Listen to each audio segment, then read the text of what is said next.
Good evening. खुश रहो, स्वस्थ रहो, सभी को एक एक मोल आशीर्वाद।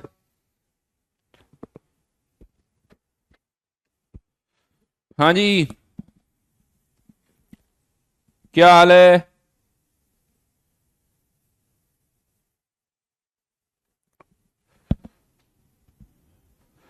क्या था होमवर्क, क्या था? जेई एडवांस 21 से 26, 36, 37, 39।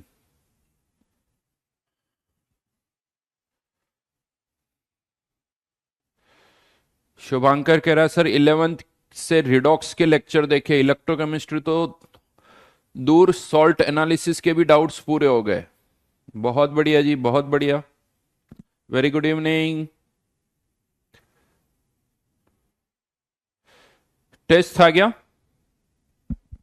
हाँ यार, ऐसा क्यों पेपर डिस्कशन, हाँ।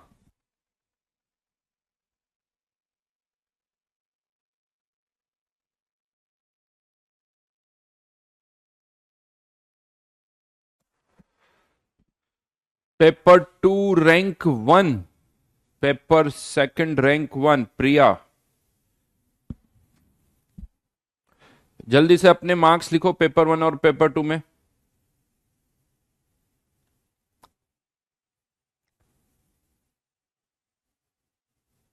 मार्क्स बताओ।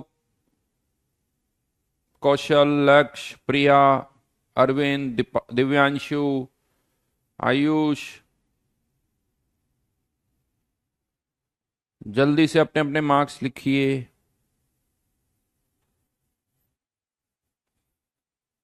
प्रिया पेपर 1 58, 92 इन पेपर 1, 109 एंड 111। अमन, यानी टोटल हो गए 220। हर्षित 100 एंड 106, वेरी गुड। निखिल 63 और 54। सम्यक 1622। दिव्यांश टोटल 101। सीरियसली प्रिया, पेपर 2 में 198 में से 198। हम्म।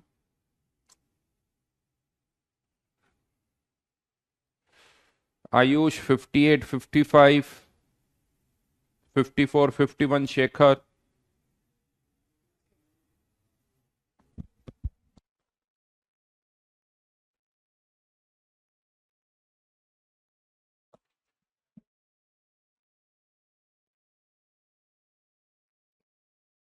चलो, पेपर अभी मेरे पास आने वाला है तो टाइम लगेगा उस पेपर में, तो क्लास के एंड में डिस्कस करेंगे पेपर को, ठीक है? वेरी गुड सृजन, 89, 91।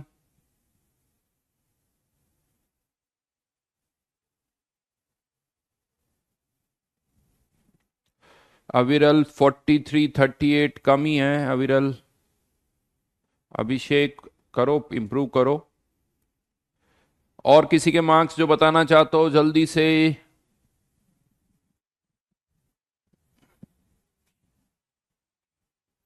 चलो, तब तक होमवर्क डिस्कस कर लेते हैं। तो लास्ट क्लास में ये होमवर्क दिया था मैंने इलेक्ट्रोकेमिस्ट्री से और जेई मेंस।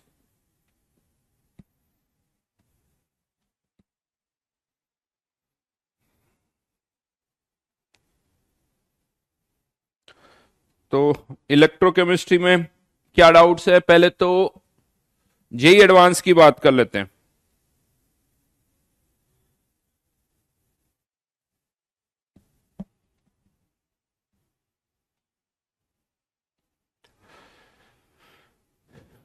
सृजन, अभी पेपर लास्ट में जब डिस्कस करेंगे, लेकिन देखो सीधी सी बात है, पेपर कोई सा भी पेपर हो, पेपर में मार्क्स में कोई 5% से ज्यादा चेंज नहीं होता है।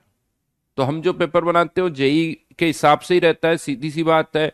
अगर आप 30% मार्क्स ला रहे हो तो आप उसके अकॉर्डिंग रैंक सोच सकते हो। 30%, 35% तक अगर आपके मार्क्स है तो 10,000 तक रैंक। 60% के आसपास है तो अंडर 1000 के आसपास आप अपनी रैंक सोच सकते हो। तो और इसी के अकॉर्डिंग आप सोचो कि आपका पेपर अच्छा गया या खराब गया है।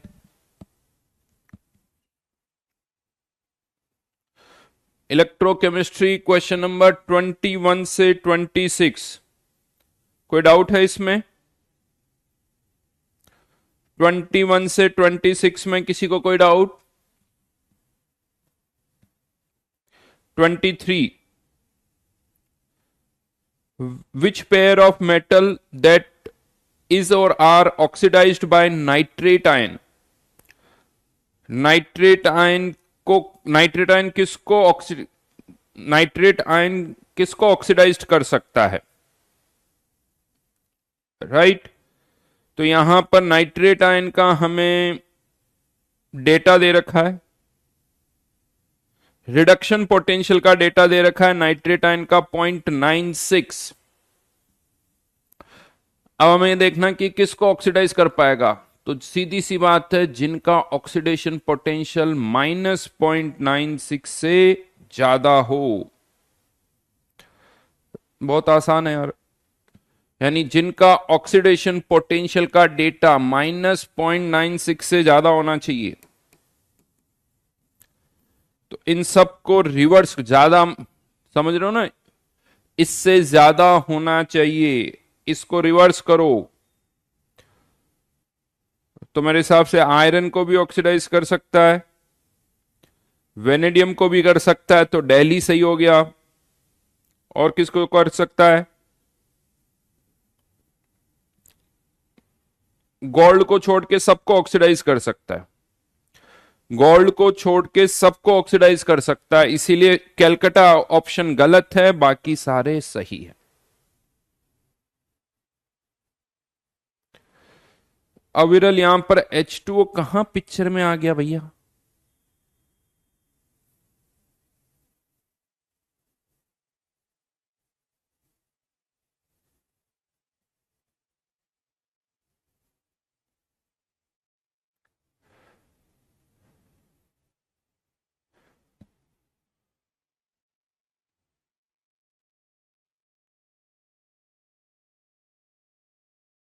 क्या कह रहे हो? अविरल बट एक्वस लिखा है, तो तुम्हें इन सब ऑप्शन में से बताना है।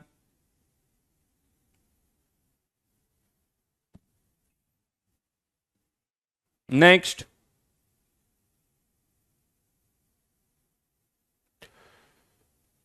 आगे बढ़िए।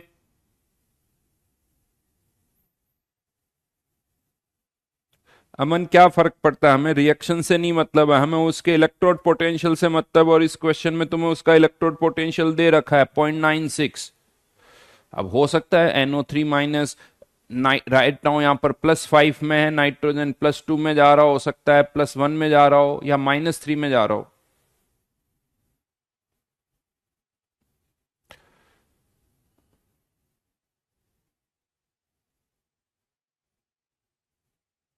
अविरल बेटा वो ये पूछ रहा कि इनमें से किसको कर सकता है, तो इसको तो कर ही सकता है। अगर वाटर को कर सकता तो एक अलग ऑप्शन हुआ, पानी को कर सकता वो एक अलग ऑप्शन हुआ, बट इनको तो कर ही सकता ना oxidise.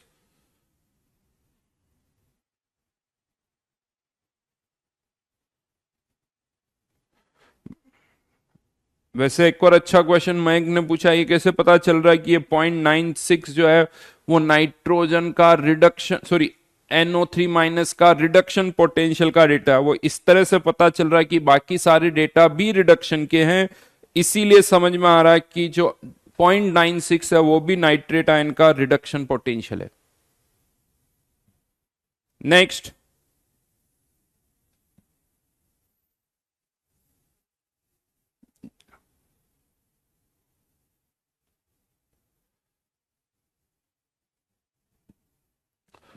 Thirty six,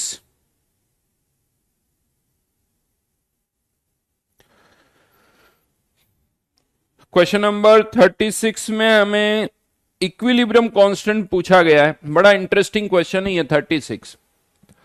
equilibrium constant निकालना है तो इस सेल का क्या पता होना चाहिए? E0, because E0 equals to +0.059 upon n log k। और अगर इस सेल का ई नॉट पता चल जाए तो काम हो जाएगा। तो इस क्वेश्चन में आपको इस सेल का ई सेल दे रखा है, हमें सेल के ई सेल से ई नॉट फाइंड आउट करना है। तो नेक्स्ट इक्वेशन लगाइए, zinc converting into Zn2 plus 2 electron, Fe plus two electron converting into Fe, E naught निकालना है, ई दे रखा है 0.2905, E not minus 0.059 upon 2 log Zn plus 2 concentration divided by Fe plus 2। इससे ई नॉट निकालो, उस ई not को यहां पुट कर दो, आंसर आ जाएगा।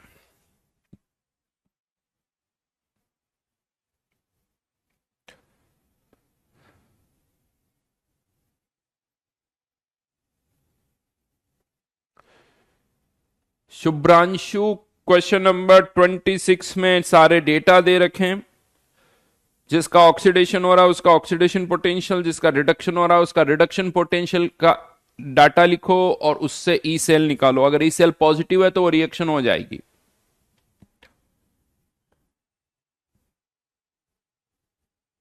नेक्स्ट,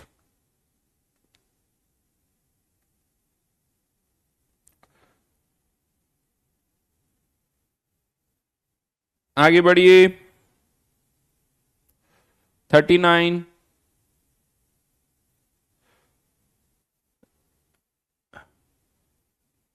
दिव्यांशु बेटा, इक्विलिब्रियम कांस्टेंट जो होता है वो ई नॉट से ही निकलता है, ई से नहीं निकलता। ये इक्वेशन में हमेशा ई नॉट आता है, because delta G naught equals to minus R T L N K equals to minus N F E naught. तो अगर इक्विलिब्रियम कांस्टेंट निकालना है तो हमेशा ही ई नॉट पता होना चाहिए, ई से नहीं आता है। समझ में आई बात?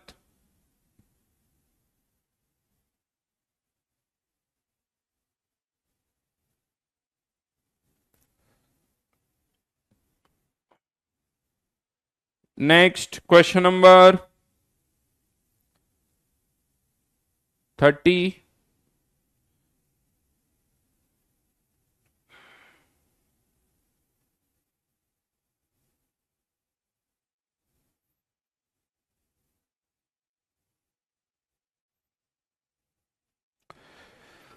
दो इक्वेशन बनाओ, क्वेश्चन नंबर 39 में हो जाएगा। क्वेश्चन नंबर 39 में दो इक्वेशन बनाइए। एक में कॉपर की कंसंट्रेशन 0.5 है, दूसरे में कॉपर की कंसंट्रेशन फाइंड आउट करनी है। दोनों में जिंक की कंसंट्रेशन सेम है।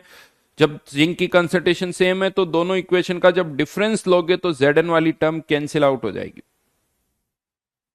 समझ में आई बात आयुष?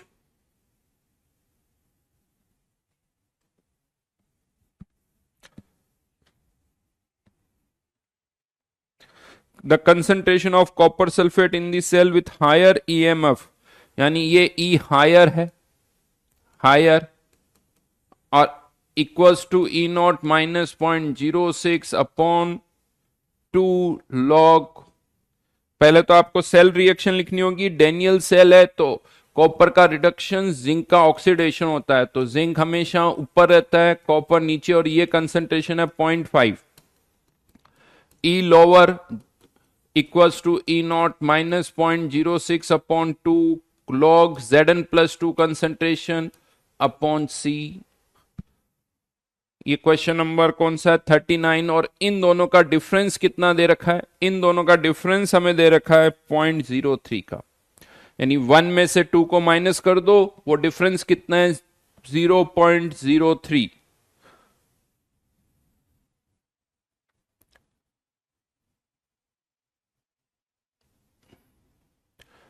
दिव्यांशु, कौन से क्वेश्चन की बात कर रहे हो यार? क्वेश्चन नंबर भी तो लिखा करो, पीछे बी लिखा है, मेरा सी आ रहा है, मुझे कौन से क्वेश्चन? मैं यहां पर 10 क्वेश्चन डिस्कस कर रहा हूं। अब देखना कहीं और अलग से क्वेश्चन नंबर लिख देगा। एक साथ पूरी लाइन में पूरा सब कुछ लिखा करो।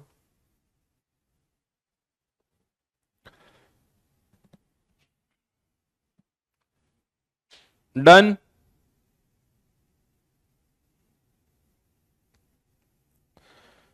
चलो 26 भी बता देता हूं। 26 में कहा जा रहा है कि जैसे Mn3 प्लस H2O को O2 में ऑक्सीडाइज करेगा या नहीं करेगा।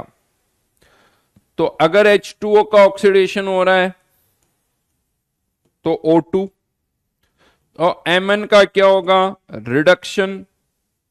Mn+3 से Mn किस में जा रहा है, +2 में।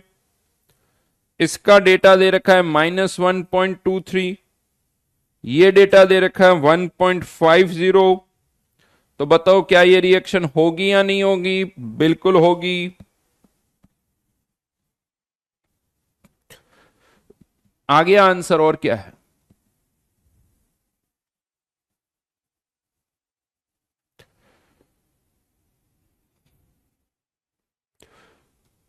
पीछे बी लिखा है, सी आ रहा है।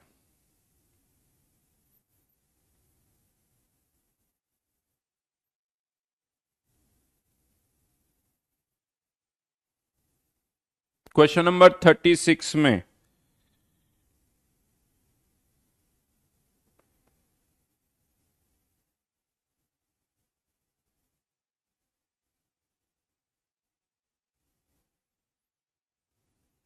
सॉल्यूशन देख लो दिव्यांश।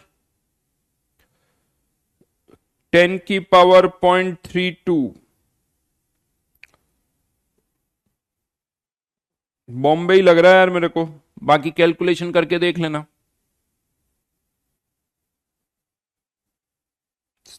क्वेश्चन नंबर 36 का आंसर आ रहा है क्या बाकियों का? दिव्यांश कह रहा है कि उसका सी आ रहा है, वैसे बॉम्बे ही है आंसर उसका।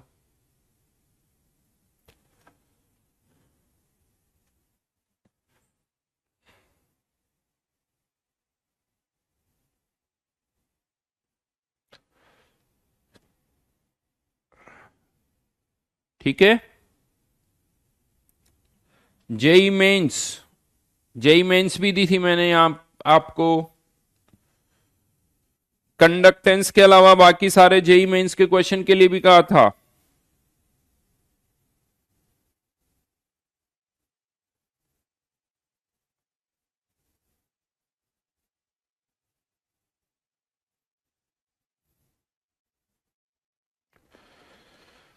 फटाफट जेई मेंस में डाउट्स पूछिए कंडक्टेंस के अलावा।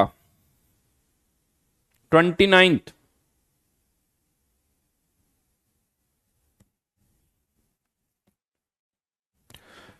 ऑक्सीजन जो प्रोड्यूस हो रही है इलेक्ट्रोलाइसिस से, वो किसके साथ रिएक्ट कर रही है? डाइबोरेन के साथ। तो क्वेश्चन नंबर 29 में डाइबोरेन की रिएक्शन लिखो। डाइबोरेन यानी B2H6 plus 3O2 converting into B2O3 plus 3H2O। तो इसके 1 मोल के साथ इसके कितने मोल्स चाहिए? 3 मोल। क्वेश्चन में डाइबोरेन के कितने मोल्स दे रखे हैं? ये दे रखा है 27.66 ग्राम डाइबोरेन, यानी एक तरह से इसका 1 मोल। तो ऑक्सीजन के चाहिए 3 मोल। 3 मोल ऑक्सीजन मतलब ऑक्सीजन का एन फैक्टर कितना हो गया? 4। तो इतने ही इक्विवेलेंट्स किसके चाहिए? चार्ज के, इक्विवेलेंट्स ऑफ चार्ज। चार्ज के इक्विवेलेंट्स पता चल गए, I multiplied by T divided by 96,500।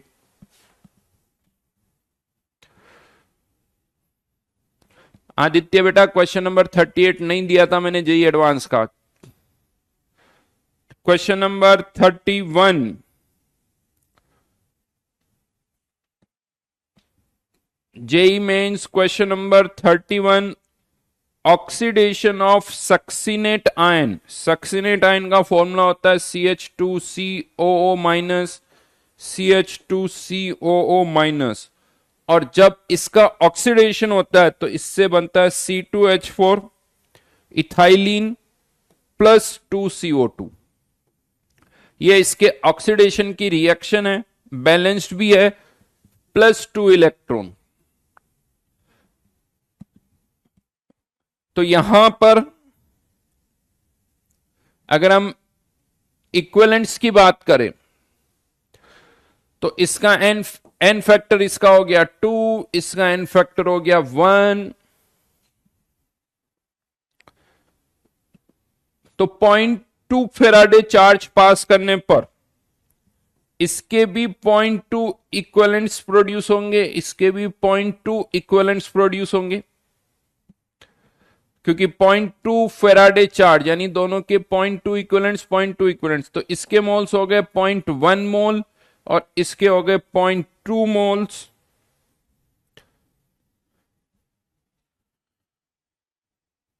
और पूछा क्या गया, बड़ा इंटरेस्टिंग क्वेश्चन है ये, एनोड और कैथोड पर जो गैसेस प्रोड्यूस हो रही है उसका वॉल्यूम बताना है।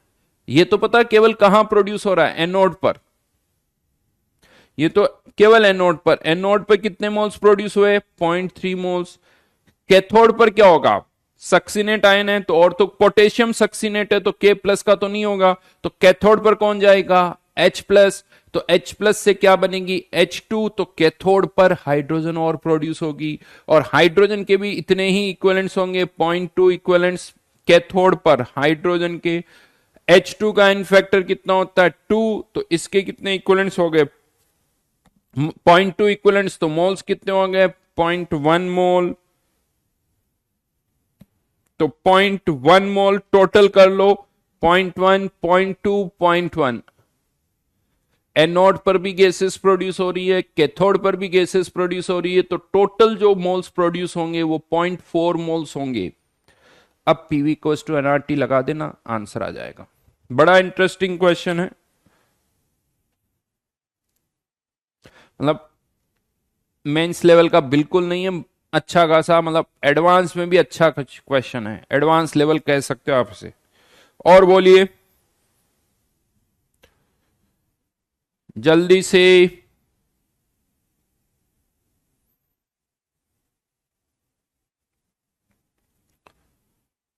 और किसी को कोई डाउट लग नहीं रहा है, कोई डाउट है, हो गए मतलब सारे।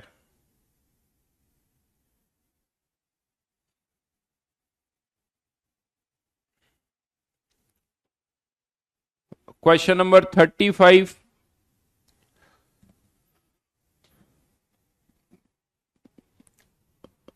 ये अच्छा क्वेश्चन है। 35 भी अच्छा क्वेश्चन है, क्योंकि इसमें जो पीएच का डेटा दे रखा है वो दे रखा है एट pH 3। अब यहां पर पहले तो ये देखना होगा पीएच बदलने से किसका इलेक्ट्रोड पोटेंशियल चेंज होगा।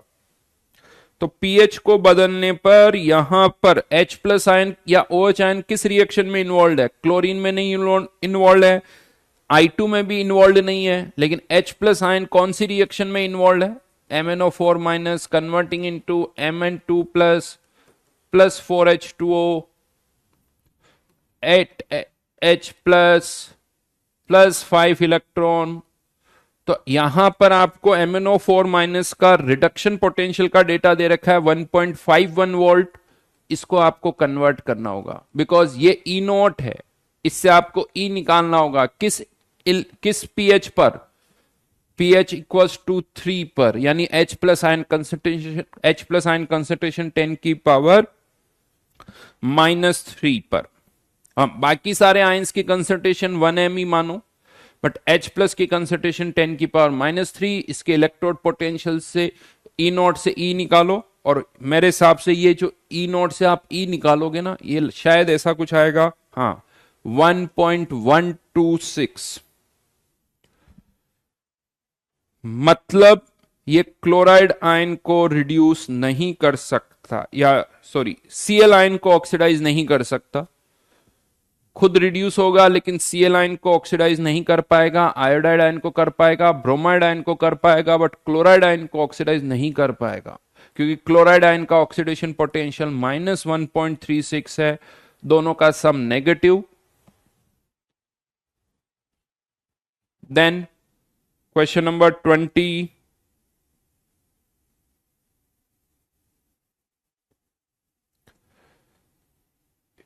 20, अभी नहीं कर पाओगे, होल्ड करो। हाँ वैसे बस इतना सा पता होना चाहिए इसमें कि कौन सबसे ज्यादा एसिडिक है, फॉर्मिक एसिड, एसिटिक एसिड और बेंजोइक एसिड में से। फॉर्मिक एसिटिक और बेंजोइक एसिड में से सबसे ज्यादा है फॉर्मिक, उसके बाद है बेंजोइक एसिड और थर्ड पर आता है एसिटिक एसिड। जो ज्यादा आयोनाइज होगा उसके कारण आयंस ज्यादा होंगे, तो उसके कारण कंडक्टिविटी भी ज्यादा होगी। फॉर्मिक एसिड ज्यादा आयोनाइज होगा, उसके कारण आयंस ज्यादा होंगे, तो उसके कारण कंडक्टिविटी भी ज्यादा होगी।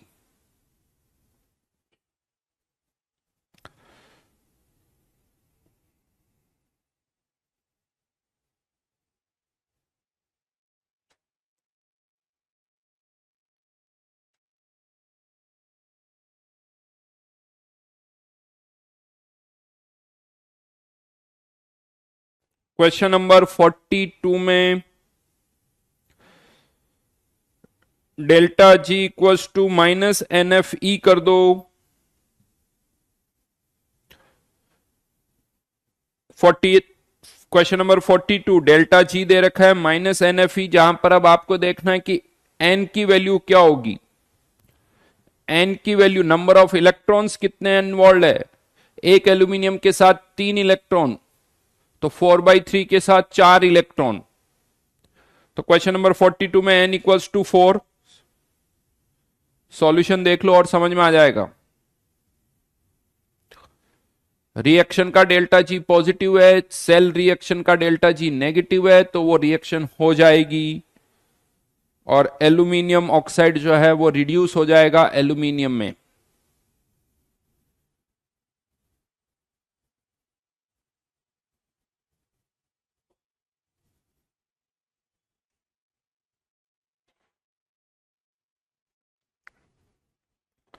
Question number 6।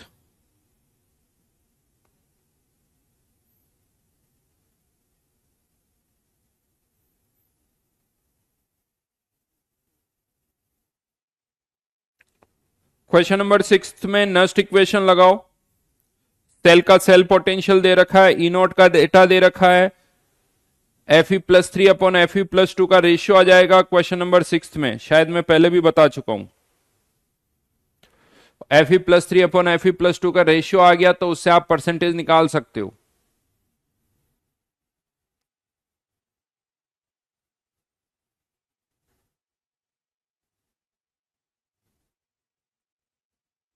क्वेश्चन नंबर 56 में जिंक का ऑक्सीडेशन हो रहा है और हाइड्रोजन का रिडक्शन हो रहा है H+ का। अगर नेक्स्ट इक्वेशन हम लगाते हैं तो E equals to E not -0.059/n log H+ ion concentration कहां आएगी, डिनोमिनेटर में। अब आप खुद सोचो, अगर H+ आयन कंसेंट्रेशन बढ़ाते हैं तो ये वैल्यू कम होगी, नेगेटिव वैल्यू कम होगी, तो वो तो अच्छा ही है। तो अगर H2SO4 की कंसेंट्रेशन हम बढ़ाएंगे तो इस सेल का सेल पोटेंशियल जो है वो इंक्रीज होगा, रिएक्शन और फॉरवर्ड में जाएगी। सेल पोटेंशियल इंक्रीज होगा, रिएक्शन और ज्यादा फॉरवर्ड में जाएगी। Question number 56। उसके अलावा क्वेश्चन नंबर 53 हो जाएगा, नहीं बता रहा हूं, बहुत आसान है 53।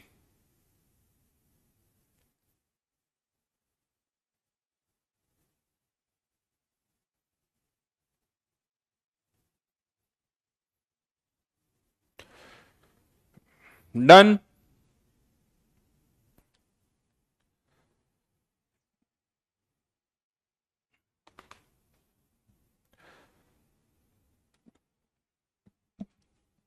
हो गया भाई, डिस्कशन ओवर।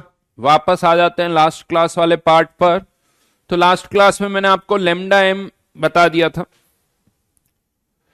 लेमडा एम क्या होता है वो मैंने समझाया, और साथ में एक पॉइंट बताया था कि lambda M is independent of L and A. ये केवल किस पर डिपेंड करता है, लेमडा एन कॉन्सेंट्रेशन पर। मतलब यूं समझ लो कि मेरे पास 1m NaCl का सॉल्यूशन है, इसको मैं अलग अलग सेल्स में भर रहा हूं। किसी की लेंथ ज्यादा, किसी की लेंथ कम, किसी का एरिया ज्यादा, किसी का एरिया कम, लेकिन सॉल्यूशन सब में क्या भरा गया है, 1m NaCl।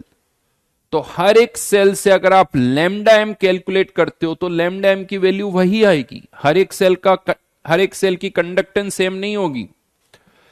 हर एक सेल की कंडक्टेंस अलग अलग होगी, लेकिन उसके लिए लैम्डा एम का जो डेटा आएगा वो सेम होगा। वैसे कंडक्टिविटी का डेटा भी सेम होगा, कंडक्टिविटी भी सबकी सेम आएगी, बिकॉज कंडक्टिविटी भी लेंथ और एरिया के इंडिपेंडेंट होती है, कंसंट्रेशन पर डिपेंड करती है, और लैम्डा एम भी लेंथ और एरिया के इंडिपेंडेंट है, केवल कंसंट्रेशन पर डिपेंड करती है। कंडक्टिविटी और लैम्डा एम का डिफरेंस इतना सा है कि जो लैम्डा एम है ये टर्म पर मोल डिफाइन होती, क्योंकि ऐसे ही हमने किया है, पर मोल डिफाइन होती है, जबकि कह सकते हो कंडक्टिविटी जो है उसमें मोल्स कुछ भी हो सकते हैं, वो पर मोल जरूरी नहीं है।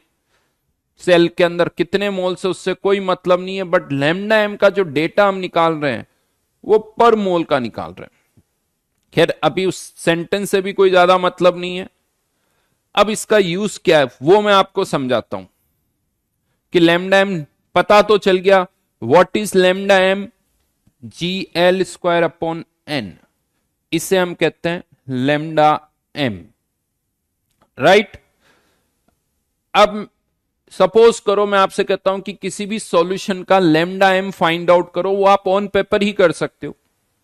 किसी भी सॉल्यूशन का लैम्डा एम आपको कहा जाए फाइंड आउट करने के लिए, वो आप फाइंड आउट कर सकते हो। कैसे फाइंड आउट करोगे उसका तरीका बता देता हूं। आप एक सेल बनाओ, यहां पर समझा रहा हूं, आपको किसी भी सॉल्यूशन का लैम्डा एम फाइंड आउट करना है। चलिए कंसंट्रेशन भी बदल देते हैं हम, कि एक सॉल्यूशन 0.1 m NaCl का सॉल्यूशन लिया, उसको एक सेल में हमने भर दिया, और उस सेल का हमने एक्सपेरिमेंटली व्हीटस्टोन ब्रिज से रेजिस्टेंस फाइंड आउट किया, राइट।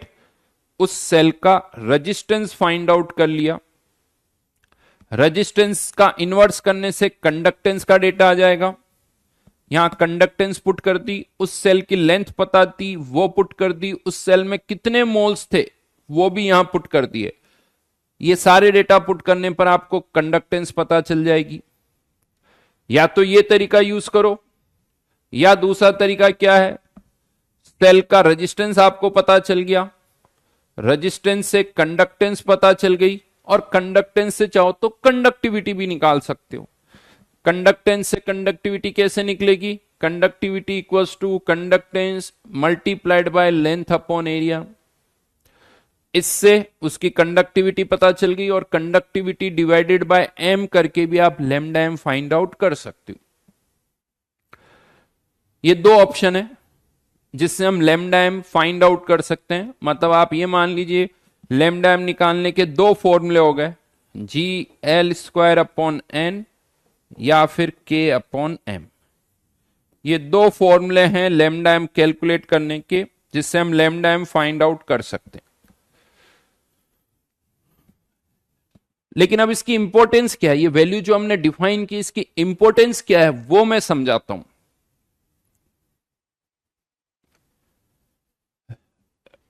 अब ये जो सॉल्यूशन है 0.1 m NaCl का, राइट नाउ हमें नहीं पता कि सेल की लेंथ क्या है, सेल में प्लेट्स का एरिया क्या है, सेल में कितने मोल्स है, 1 मोल है 2 मोल है। ये ध्यान रखना, लैम्डा एम का मतलब ये नहीं कि मैं लैम्डा एम निकाल रहा हूं तो सेल में 1 मोल होना चाहिए।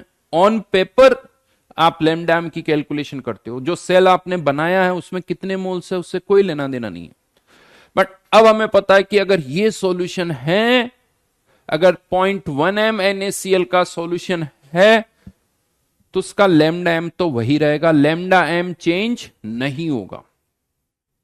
अब इमेजिन करो मैं इस सॉल्यूशन को केवल सोच रहे हैं, कर नहीं रहे, सिंस इसकी कंसंट्रेशन है 0.1 m, तो मैंने क्या किया, इस सॉल्यूशन को एक ऐसे सेल में भरा जिसका वॉल्यूम कितने लीटर है, 10 लीटर। जिसका वॉल्यूम कितना है, 10 लीटर। अब वॉल्यूम 10 लीटर चाहिए, तो मैंने, और लेंथ जो है वो भी हमने कितनी रखी, 1। प्लेट्स के बीच की लेंथ कितनी रखी, 1 यूनिट्स के अकॉर्डिंग।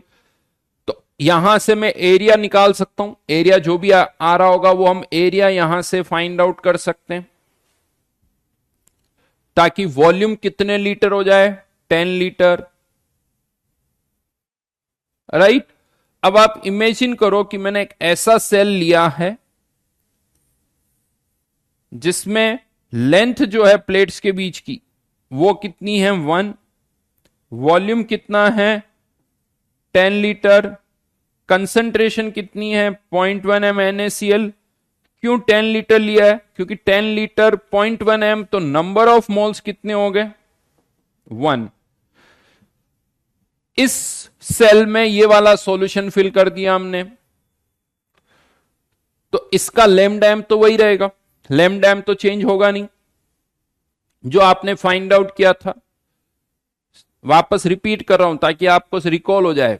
पहली स्टेप क्या की हमने, मैंने एक कोई सेल ले लिया, कोई सा भी सेल ले लिया जिसकी लेंथ नहीं पता, एरिया नहीं पता या व्हाटएवर, उसमें ये सॉल्यूशन भरा, उसका रेजिस्टेंस मेजर किया, रेजिस्टेंस से कंडक्टेंस, कंडक्टेंस से कंडक्टिविटी और कंडक्टिविटी से लैम्डा एम निकाल लिया।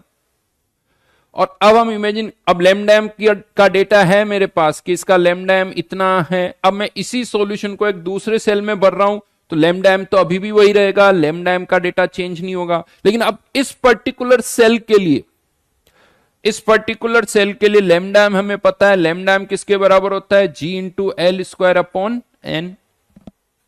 और ये जो सेल हमने यहां पर इमेजिन किया है इसमें मोल्स कितने हैं 1, इसमें लेंथ कितनी है वो भी 1।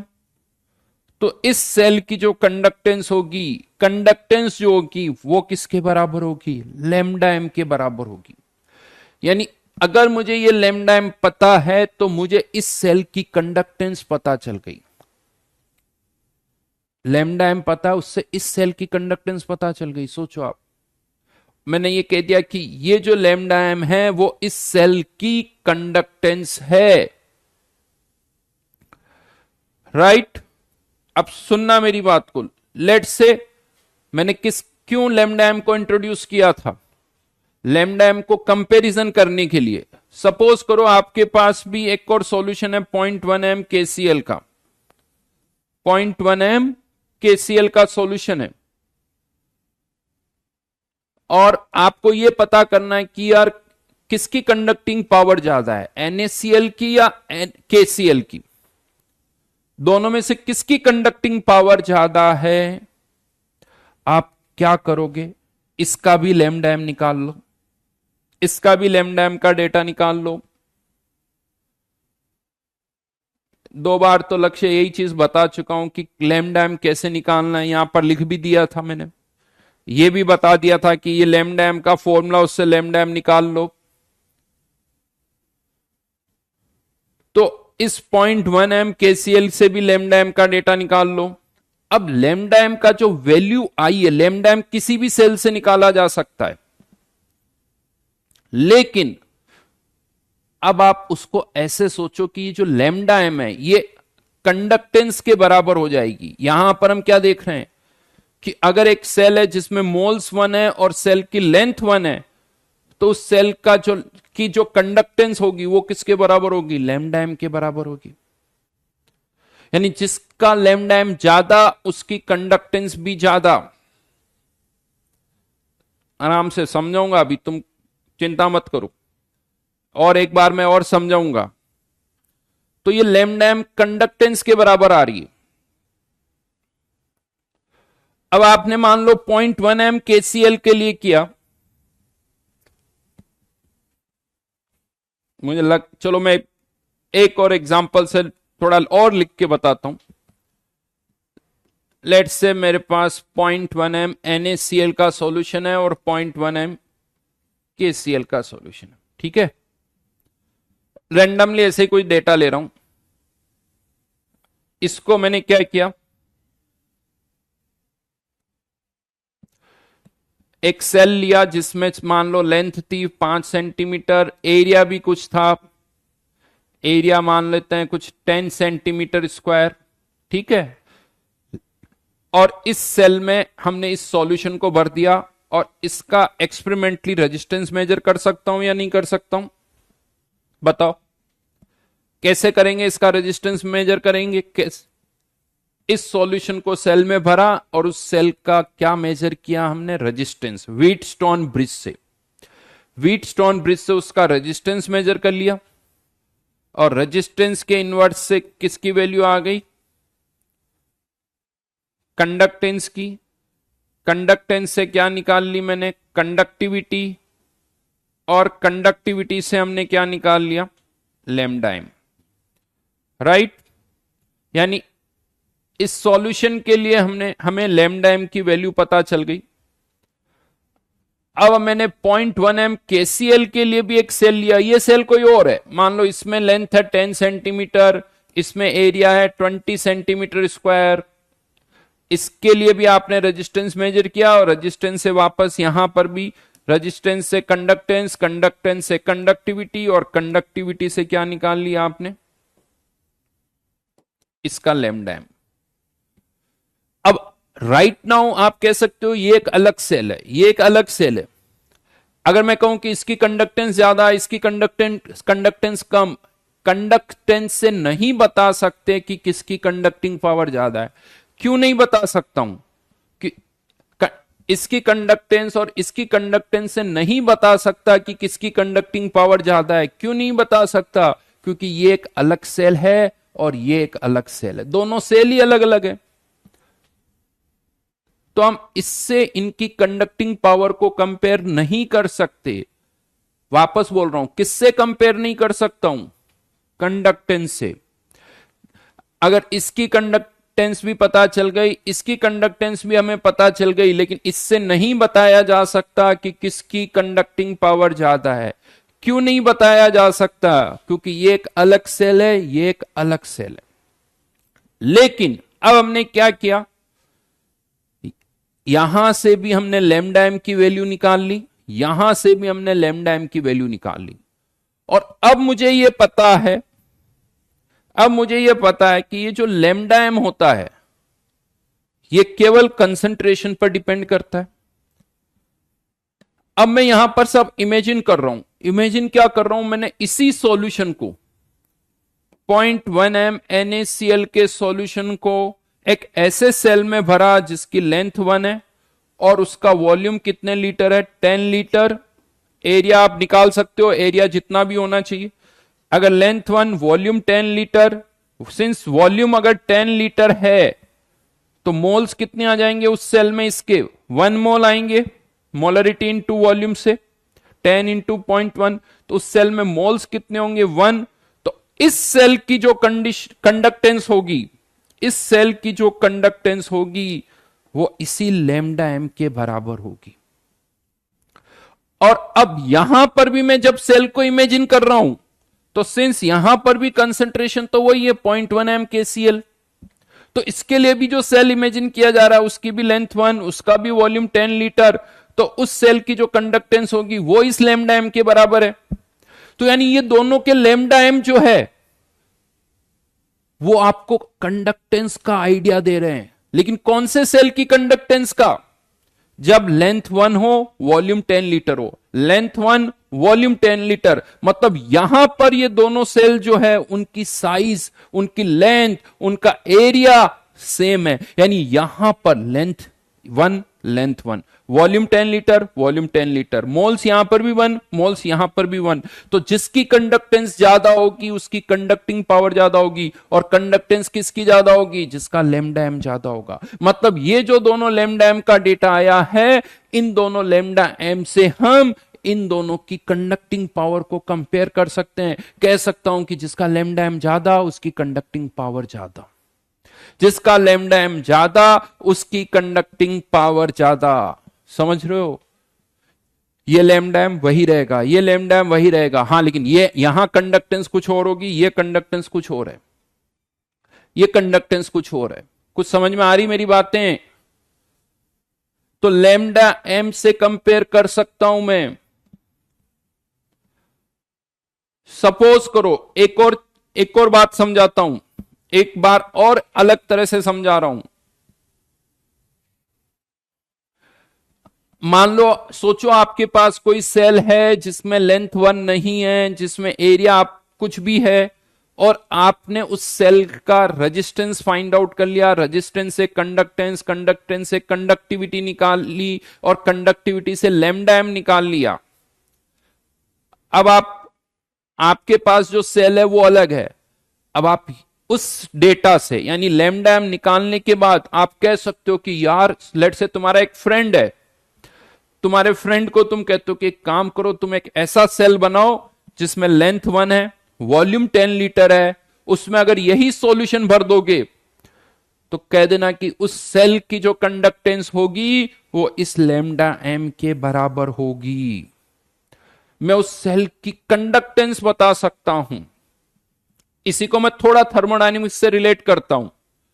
लेट से आपने एक प्रोसेस किया कांस्टेंट वॉल्यूम पर, कांस्टेंट वॉल्यूम पर एक प्रोसेस किया और आपने उसका हीट ट्रांसफर मेजर कर लिया। कांस्टेंट वॉल्यूम पर जो हीट ट्रांसफर होता है वो किसके बराबर होता है? Delta U. तो आपको उस केमिकल रिएक्शन का डेल्टा यू पता चल गया। डेल्टा यू जब पता चल गया तो इस डेल्टा यू से अब मैंने डेल्टा एच निकाल लिया ऑन पेपर।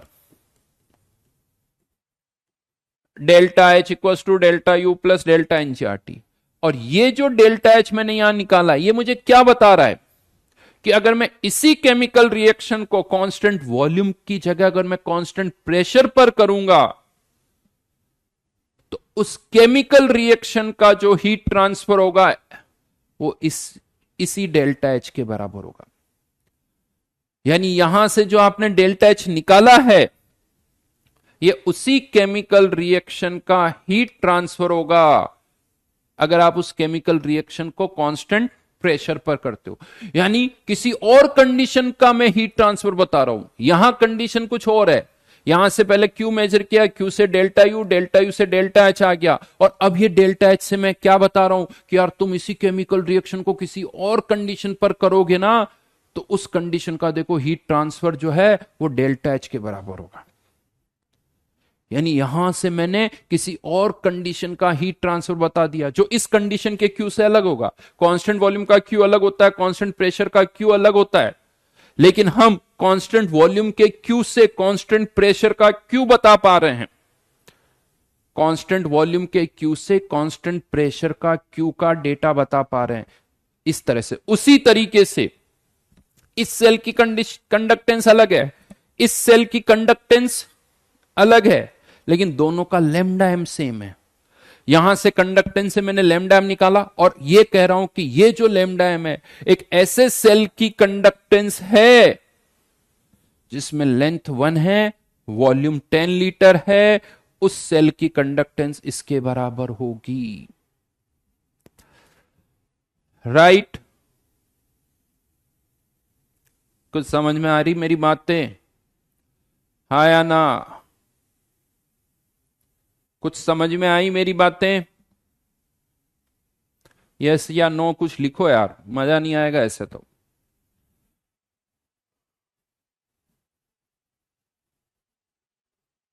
मैं लैम्डा एम की इंपॉर्टेंस बता रहा हूं आपको। सृजन हर किसी केस में होगा। कुछ ने यस लिखा है, कुछ ने नो लिखा है, बार बार मत लिखो बेटा। हाँ, तो नेक्स्ट टाइम अगर मैं आपको किसी के लैम्डा एम का डेटा दे दूं, हाँ सेम कंसेंट्रेशन होनी चाहिए। अगर आपसे कोई ये पूछे 0.1 एम NaCl का कोई सॉल्यूशन है, 0.1 एम KCl का कोई सॉल्यूशन है, सुनना, अगर मैं कहता हूं कि इसकी कंडक्टेंस लेट से कुछ भी 100, इसकी कंडक्टेंस 50, लेकिन ये सेल अलग है, ये सेल 1 और ये सेल 2 अलग अलग सेल है। सुनना मेरी बात को, ये है सेल 1 और ये है सेल 2, दोनों सेल अलग अलग हैं और दोनों का कंडक्टेंस का डेटा दे रखा है। मान लो आपको लेंथ भी दे रखी है, लेंथ दे रखी है 10 सेंटीमीटर, एरिया दे रखा है 5 सेंटीमीटर, यहां पर लेंथ दे रखी है 8 सेंटीमीटर, एरिया दे रखा है मान लो 6 सेंटीमीटर स्क्वायर। ये सारा डेटा दे रखा है आपको, और आपसे कोई पूछे कि बताओ किसकी कंडक्टिंग पावर ज्यादा है, तो क्या मैं यहां से बस ये देख के बता सकता हूं कि यार देखो इसकी कंडक्टेंस ज्यादा तो इसकी कंडक्टिंग पावर ज्यादा है, इसकी कंडक्टिंग पावर कम है? क्या मैं ऐसे बता सकता हूं? इस कंडक्टेंस के डेटा को कंपेयर करके बता सकता हूं कि किसकी कंडक्टिंग पावर ज्यादा है? तो फिर कैसे बताओगे कि किसकी कंडक्टिंग पावर ज्यादा है? बिल्कुल सही।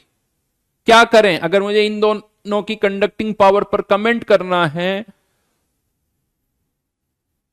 तो इस कंडक्टेंस से तो नहीं बता सकता, तो मैं क्या करूंगा? इसका भी लैम्डा एम निकालूंगा, इसका भी लैम्डा एम निकालूंगा, और उस लैम्डा एम से बता पाऊंगा कि किसकी कंडक्टिंग पावर ज्यादा है। लैम्डा एम जिसका ज्यादा होगा उसकी कंडक्टिंग पावर ज्यादा होगी। क्यों? क्योंकि लैम्डा एम जो है, देखो लैम्डा एम से आप ये कह सकते हो कि लैम्डा एम आपको क्या बताता है? एक ऐसे सेल की कंडक्टेंस। लैम्डा एम आपको क्या बताता है? एक ऐसे सेल की कंडक्टेंस जिसका लेंथ 1, मोल्स 1, वॉल्यूम भी 10 लीटर, इस तरह से।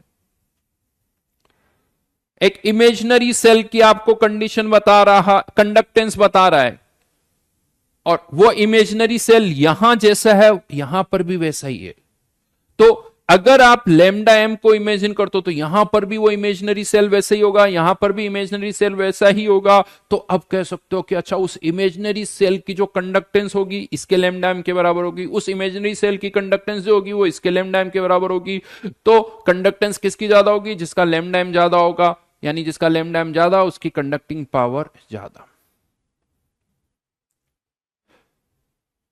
हाँ, दिव्यांशु ने कहा अगर कंसंट्रेशन अलग हुई तो फिर लैम्डा एम से भी कंपेयर नहीं कर पाओगे।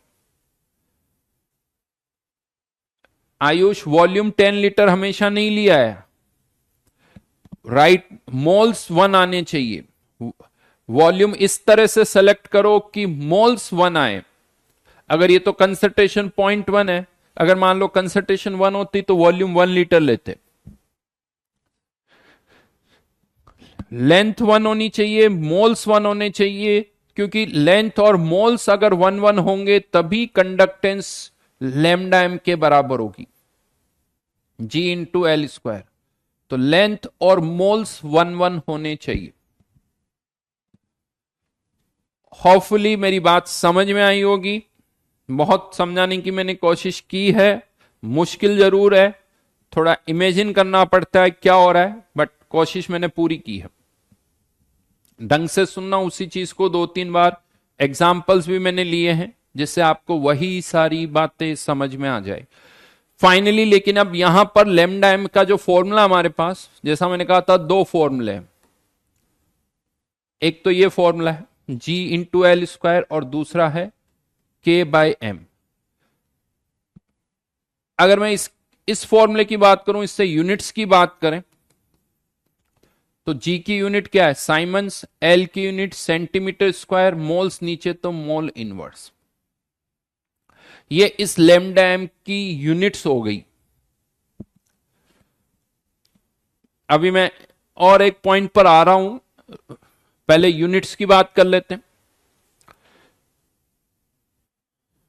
Symonds, centimetre square, mole inverse.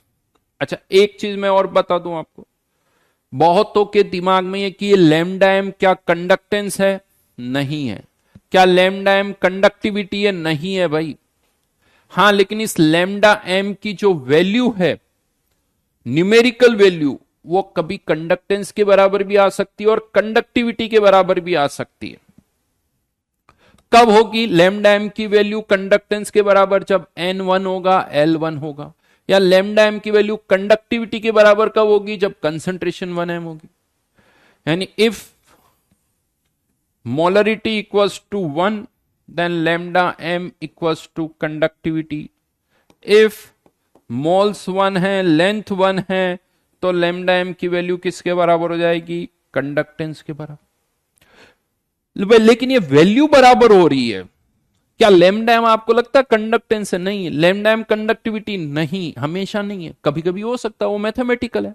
In fact unit ही अलग है। ये लैम्डा एम की यूनिट ये है। कंडक्टेंस की यूनिट की मैं बात करूं तो कंडक्टेंस की यूनिट क्या है? साइमंस कंडक्टेंस की। और कंडक्टिविटी की यूनिट क्या है? Simon centimetre inverse. ये कंडक्टिविटी की यूनिट है। अब मैं आपको बताता हूं बहुतों को कंफ्यूजन क्या होता है। बहुतों को कंफ्यूजन क्या होता है वो मैं बता रहा हूं। जैसे अभी मैंने आपको समझाया ना कि किसी सिचुएशन में इस लैम्डा एम की वैल्यू कंडक्टेंस के बराबर हो जाती है, किसी सिचुएशन में इस लैम्डा एम की वैल्यू कंडक्टिविटी के बराबर हो जाती है। ये किसी पर्टिकुलर सिचुएशन में हो रही है। हाँ, अभी ना उसी पर आ रहा हूं मैं अभी ना। अब आपको पता है इस लेमडा एम को क्या बोला जाता है? मैंने तो अभी तक लेमडा एम ही बोला है। इस लेमडा एम को क्या बोला जाता है? बुक्स में इस लेमडा एम को बोला जाता है मोलर कंडक्टिविटी।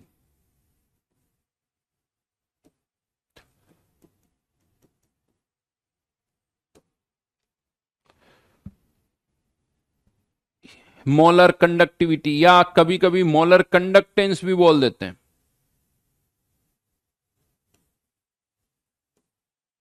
अब प्रॉब्लम क्या होती है वो समझाता हूं आपको। ज्यादातर तो यही कंडक्टिविटी बोला जाता है।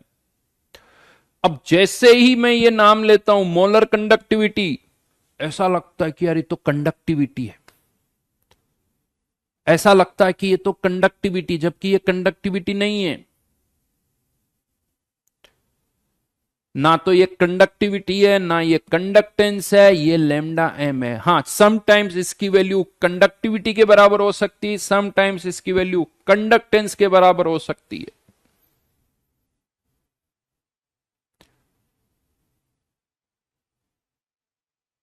समटाइम्स हो सकती है, हर जगह तो नहीं होगी। तो इसका नाम जैसे हम बोलते हैं ना मोलर कंडक्टेंस, मोलर कंडक्टिविटी, तो ऐसा लगता है कि जैसे होता है ना मोलर वॉल्यूम, ऐसा लगता है वॉल्यूम तो है, एक मोल का वॉल्यूम है इसलिए मोलर वॉल्यूम। देखो वहां ठीक है कि वो वॉल्यूम ही है, यहां ये कंडक्टेंस भी नहीं है, यहां ये कंडक्टिविटी भी नहीं है। तो प्रॉब्लम क्या होती है? बहुतों को लगता है सर ये कंडक्टेंस भी नहीं है, कंडक्टिविटी भी नहीं, तो है क्या? कुछ नहीं, मैथमेटिकल टर्म है ये। ना कंडक्टेंस है ना कंडक्टिविटी है। हाँ, समटाइम्स इसकी वैल्यू कंडक्टेंस के बराबर आ सकती है, समटाइम्स इसकी वैल्यू कंडक्टिविटी के बराबर आ सकती है। इसीलिए मैं इसे लेमडा एम ही बोलता हूं। मैं ना इसे मोलर कंडक्टेंस बोलता हूं ना इसे मोलर कंडक्टिविटी बोलता हूं, मैं इसे लेमडा एम बोलता हूं। क्यों? क्योंकि जैसे ही कंडक्टेंस कंडक्टिविटी बोला जाता है तो ऐसा लगता है ये तो कंडक्टिविटी है, ये कंडक्टेंस है, जबकि ना तो कंडक्टेंस है ना कंडक्टिविटी।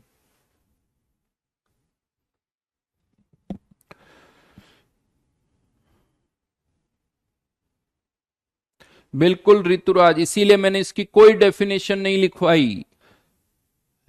कोई डेफिनेशन नहीं लिखवाई है लैम्डा एम।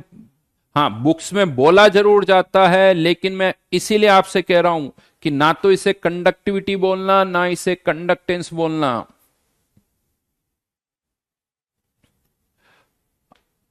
राइट?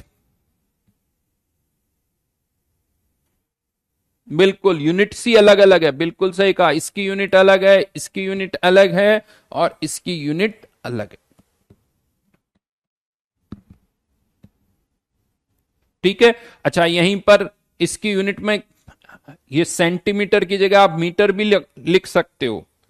जरूरी नहीं कि डेटा सेंटीमीटर में पुट करो, मीटर में भी कर सकते हो। Siemens metre inverse, metre square, mole inverse, ये यूनिट भी यूज कर सकते हो, ये यूनिट भी यूज कर सकते हो।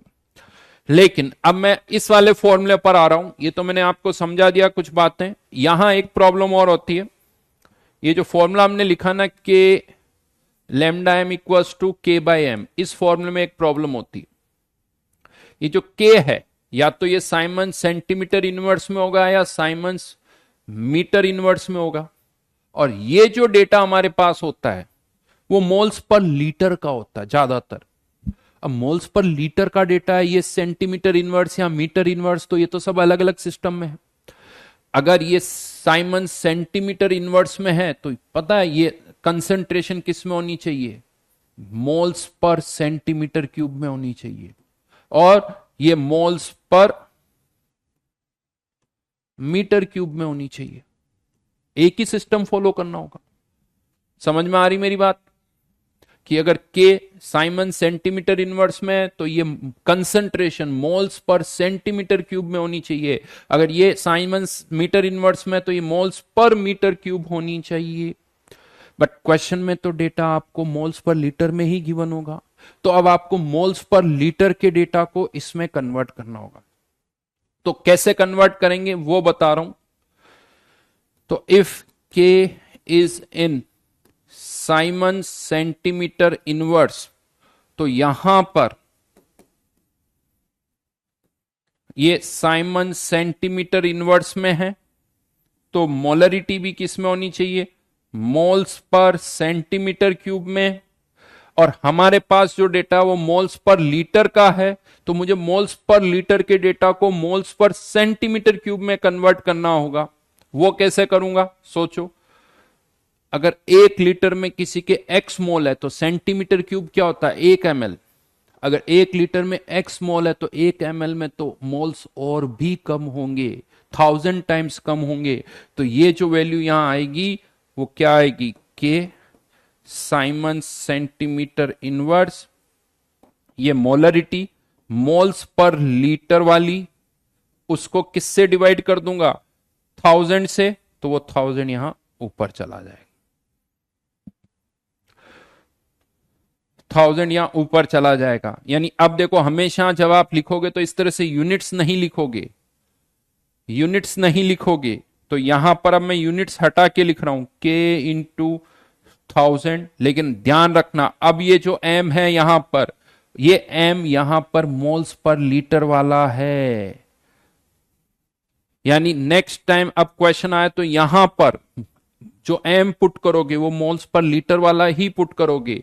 And if K is in siemens metre inverse, तो lambda M equals to K siemens metre inverse upon moles per metre cube. और मोल्स पर मीटर क्यूब में जो कंसंट्रेशन होगी वो तो मोल्स पर लीटर से भी 3 टाइम्स होगी। ये सबकी यूनिट्स लिख रहा हूं मैं यहां पर, 1000 into M moles per litre, मतलब के अपॉन 1000 एम। मतलब अब आप दो फॉर्मूले याद रख लो एक तरह से, एक ये फॉर्मूला और एक ये फॉर्मूला। ये दो फॉर्मूले याद रखो। अगर के की जो यूनिट है वो साइमन सेंटीमीटर इनवर्स है तो ये फॉर्मूला यूज करो, अगर के की जो यूनिट है वो साइमंस मीटर इनवर्स है तो ये वाला फॉर्मूला यूज करो। बट डिनोमिनेटर में यहां पर भी अब ये मोल्स पर लीटर ही है, जो भी दिमाग लगाना था लगा दिया मैंने। जनता क्या करती है, फॉर्मूले भी ये यूज करती है और फिर मोलरिटी को और कन्वर्ट करते हैं। अब मोल्स पर लीटर को कन्वर्ट नहीं करना है, यहां पर ये एम मोल्स पर लीटर ही है और ये एम भी मोल्स पर लीटर ही है। क्वेश्चन दे रहा हूं मैं यहां पर, जल्दी से ये फॉर्मूले लिख लो। इस पर एक क्वेश्चन दे रहा हूं,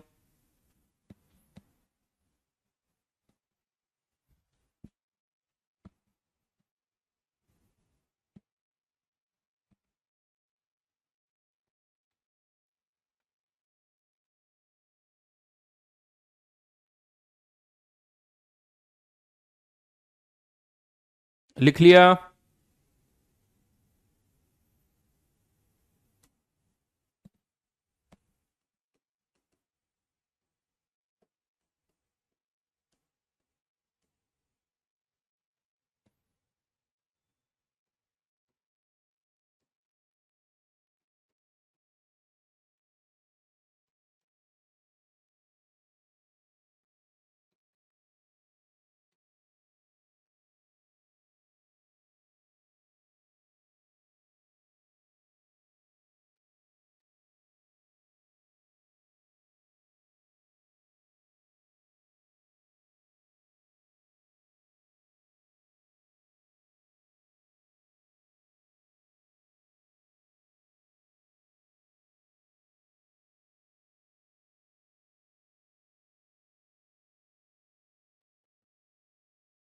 रेजिस्टेंस दे रखा है, लेंथ दे रखी है, एरिया दे रखा है,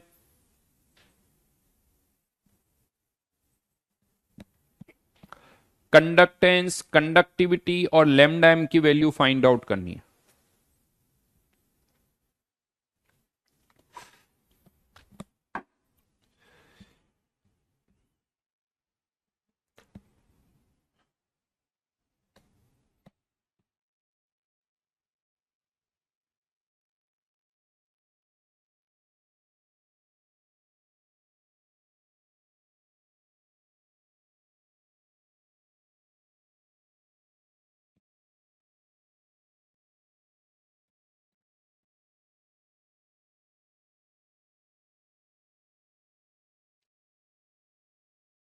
तीनों का आंसर एक साथ लिखो, कंडक्टेंस, कंडक्टिविटी और लैम्डा एम।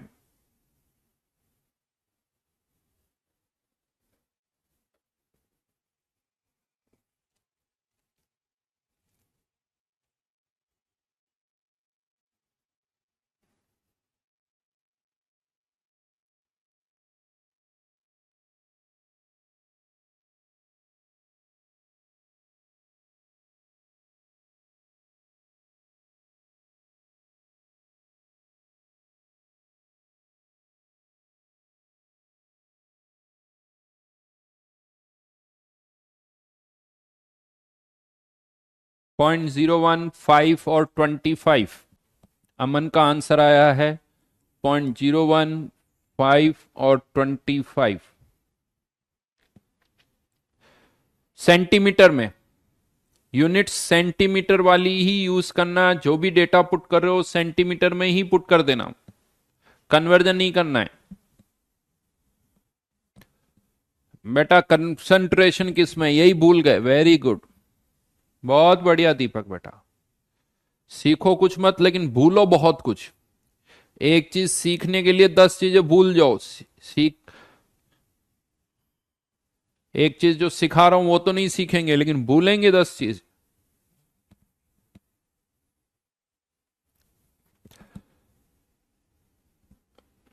सेंटीमीटर इनवर्स में ही आंसर चाहिए मुझे। के का आंसर चाहिए साइमन सेंटीमीटर इनवर्स में, और लैम्डा एम का आंसर भी चाहिए Simon centimetre square mole inverse में।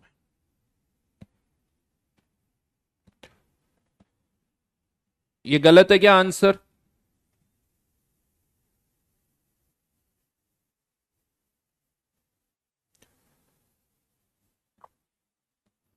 चलिए, तो पहला आंसर तो खैर सही है ही है, इसमें तो कोई प्रॉब्लम ही नहीं है।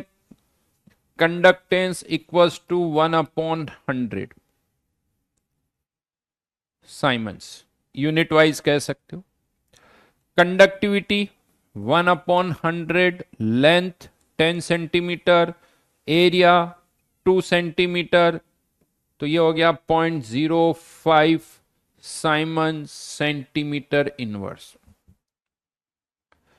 Lambda M equals to, since ये साइमन सेंटीमीटर इनवर्स में है तो फॉर्मूला कौन सा यूज होगा? 1000 वाला, 1000 ऊपर डिवाइडेड बाय 0.2, डिवाइडेड बाय 0.2, ये पॉइंट हट गया, ये 20 आ गया, 20 को इससे करेंगे तो ये हो गया था 50, तो आंसर इज 250, यानी 0.05 और third answer is 250 Simon centimetre square mole inverse. और यहां से आप देख सकते हो कंडक्टेंस, ये कंडक्टेंस का आंसर है, ये लैम्डा एम का आंसर है। क्या कंडक्टेंस, कंडक्टिविटी और लैम्डा एम बराबर है? नहीं है, बराबर नहीं है। कंडक्टेंस का आंसर अलग है, कंडक्टिविटी का अलग है, लैम्डा एम का अलग है। क्यों इक्वल नहीं है? बिकॉज यहां पर ना तो मोल्स 1 है ना लेंथ 1 है। लैम्डा एम की वैल्यू कंडक्टेंस के बराबर कब होती है? लैम्डा एम की वैल्यू कंडक्टेंस के बराबर कब होती है? जब लेंथ वन हो, मोल्स वन हो, ना तो यहाँ लेंथ वन है ना यहाँ मोल्स वन है, इसीलिए लैम्डा एम की वैल्यू अलग है, कंडक्टेंस की वैल्यू अलग है। लेकिन अब अगर आप इसी सॉल्यूशन को एक ऐसे सेल में भर दोगे, इसी सेल को एक ऐसे इसी सॉल्यूशन को एक ऐसे सेल में भरोगे जिसमें लेंथ वन है, जिसमें एरिया इतना है कि उसमें मोल्स वन आ जाए, तो उस सेल की जो कंडक्टेंस होगी वो इसके बराबर होगी। उस सेल की जो कंडक्टेंस होगी वो इसके बराबर होगी। लेकिन कब? जब उसमें लेंथ वन हो 1 सेंटीमीटर, और वॉल्यूम कितना होना चाहिए उस सेल का, ताकि मोल्स वन आए, तो वॉल्यूम बता देता हूं, एम इंटू वी। मोल्स चाहिए वन, तो V should be equal to 5 litre. 5 litre यानी सेंटीमीटर क्यूब में कन्वर्ट कर देना, तो उससे आप प्लेट का एरिया भी निकाल सकते हो। एरिया भी निकाल सकते हो कि एरिया कितना होना चाहिए। उस सेल की जो कंडक्टेंस होगी वो इस लैम्डा एम के बराबर होगी।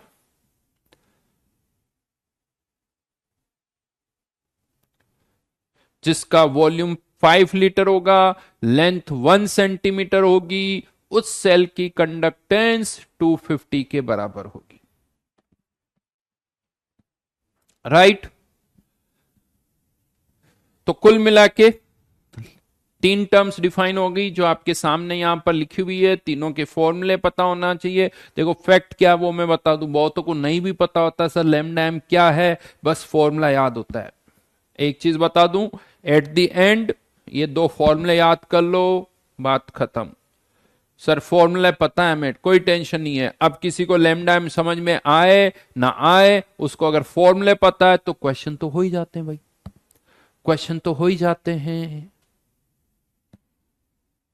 हाँ दीपक, अगर कंपेयर करना है लैम्डा एम से कि किसकी कंडक्टिंग पावर ज्यादा है, किसकी कंडक्टिंग पावर कम है, तो कंसंट्रेशन सेम होनी चाहिए। अदरवाइज लैम्डा एम से भी कंपेयर नहीं कर सकते। अदरवाइज लैम्डा एम से भी कंपेयर नहीं कर सकते। अब मैं आगे बढ़ रहा हूं। अब यहां एक और प्रॉब्लम आती है। जैसा मैंने आपको लिखवाया था कि जैसे जैसे कंसंट्रेशन बढ़ती है, कंसंट्रेशन बढ़ने पर कंडक्टिविटी की वैल्यू जो है वो बढ़ती है। क्वेश्चन ये आता है कि what about lambda M. Lambda M का फॉर्मूला होता है 1000, कोई सा भी एक फॉर्मूला लिख रहा हूं, इंटू के इंटू 1000 अपॉन एम। क्या लगता है कंसंट्रेशन बढ़ने पर लैम्डा एम की वैल्यू बढ़ेगी या लैम्डा एम की वैल्यू कम होगी? What about lambda M, concentration बढ़ने पर लैम्डा एम बढ़ेगा या कम होगा? अच्छा सुनो, पेपर भी डिस्कस करना ना, तो चलो इसको अब नेक्स्ट क्लास में, इसके आगे नेक्स्ट क्लास में करेंगे।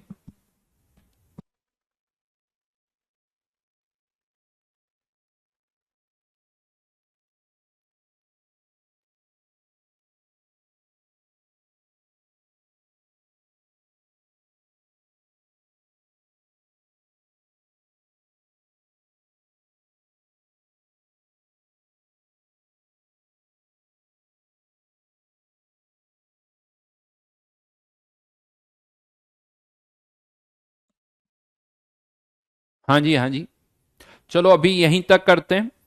पेपर एक बार देख लेते हैं जल्दी से, पेपर में क्या आया था।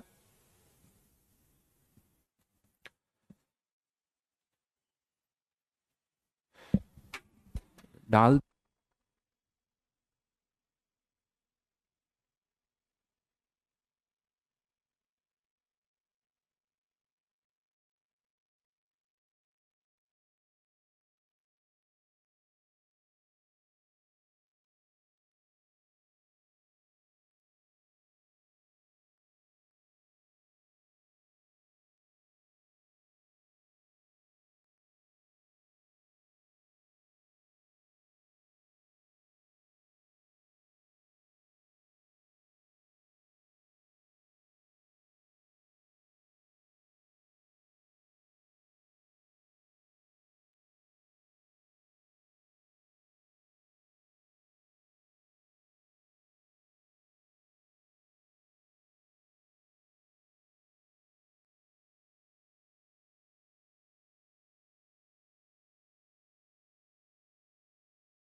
देखते हैं, दूसरा भी लगाना पड़ेगा, दूसरा भी लगाओ।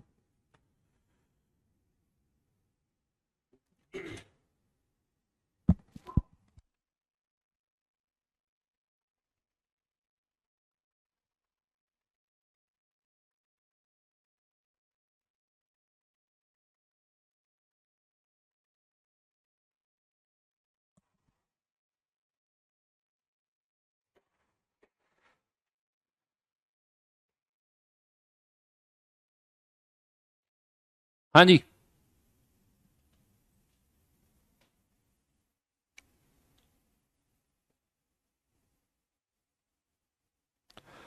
तो चलिए, पेपर वन आई थिंक आसान क्वेश्चन है, ये हो जाना चाहिए सबसे। पेपर टू, ये टीएस डायग्राम है, क्लास में मैंने बनवा दिया था। TS diagram, T versus S, ये एडियाबेटिक, ये आइसोथर्मल, ये आइसोकोरिक और ये आइसोबारिक, हाँ या ना। तो आपको पता होना चाहिए कि कौन सा प्रोसेस कौन सा, यानी प्रोसेस कौन सा है, कौन सा आइसोथर्मल है, कौन सा एडियाबेटिक, कौन सा आइसोबारिक, और फिर उसके अकॉर्डिंग आपको यहां पर सॉल्व करना है।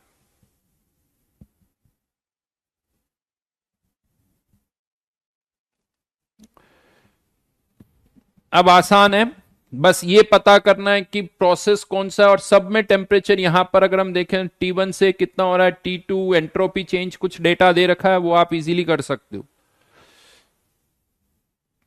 हो जाएगा।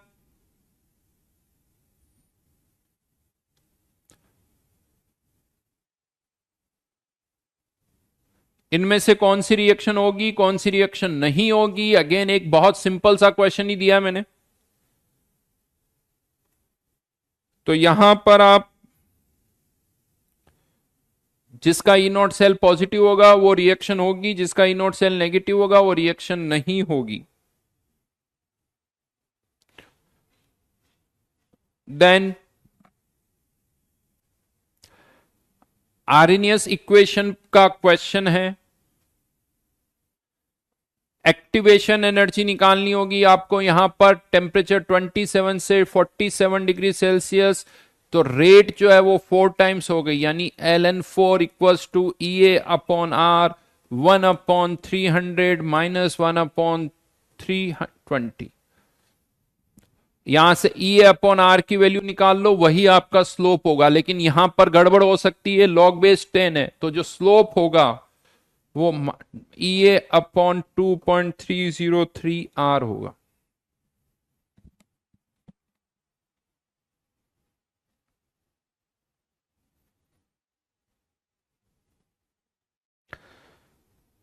क्वेश्चन नंबर 3 का answer, question number 2, question number 3, question number 4,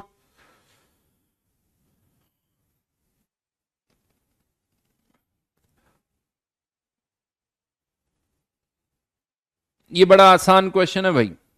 buffer capacity का क्वेश्चन है। 250 ml बफर सॉल्यूशन हमने लिया है, जिसमें इसके इतने मोल्स डाले, कितने मिलीमोल्स, 2 मिलीमोल्स, 2 मिलीमोल्स। तो पीएच कितने से चेंज हो गई, 0.02 से। कितने ml, 250 ml। यूनिटरी लगा दो, अगर यही 1 लीटर होता तो क्या करना पड़ता, ये 250 ml के लिए है, 2 मिलीमोल डालने पड़ रहे हैं। तो 250 की जगह अगर 1000 ml होता तो 8 मिलीमोल्स डालने पड़ते, 1000 ml के लिए 8 मिलीमोल्स। तो 8 मिलीमोल्स डालने पर पीएच में इतना चेंज हो रहा है, तो पर यूनिट पीएच चेंज करने के लिए कितना करना होगा, मिलीमोल्स डिवाइडेड बाय,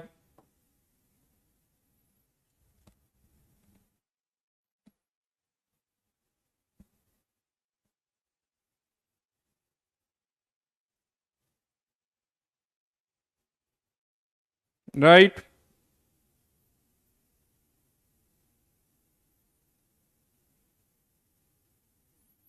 थर्ड का बी रॉन्ग है, ऐसा क्या।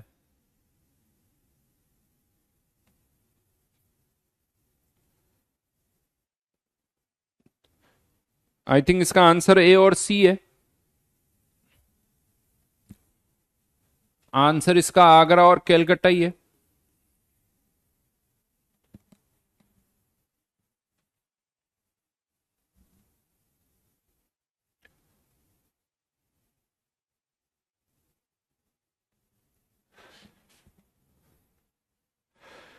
इसका ई सेल दे रखा है, नस्ट इक्वेशन से A G plus ion concentration find out कर लो। एजी प्लस आयन कंसंट्रेशन से एजी प्लस के मोल्स आ जाएंगे, एजी प्लस के मोल से एजी प्लस का मास आ जाएगा। टोटल मास पता है तो एजी प्लस का पता चल गया, उससे लेड का मास आपको पता चल जाएगा।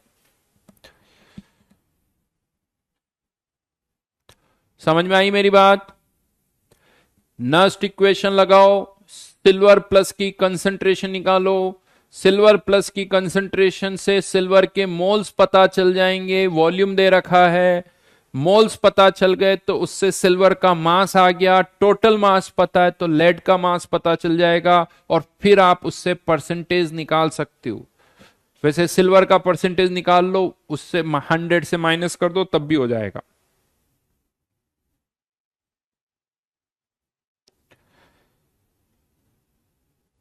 पेपर 1 तो डिस्कस हो गया, चलो पेपर 2 नेक्स्ट क्लास में डिस्कस करेंगे। पेपर 2 जो है वो नेक्स्ट क्लास में डिस्कस करेंगे। होमवर्क भी देना था।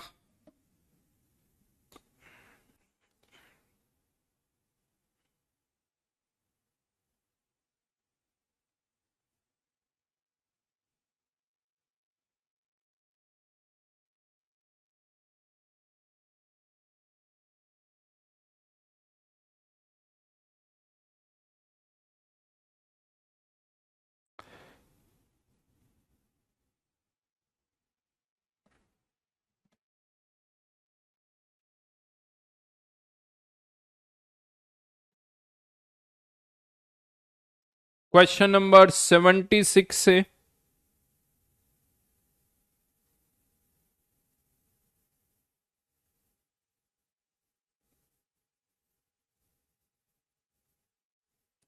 80।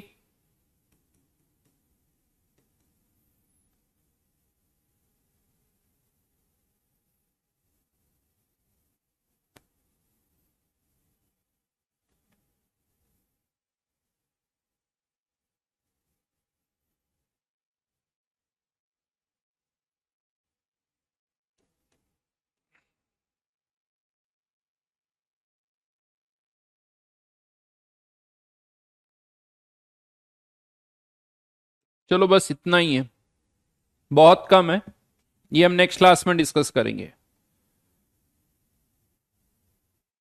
ठीक है, बाय बाय।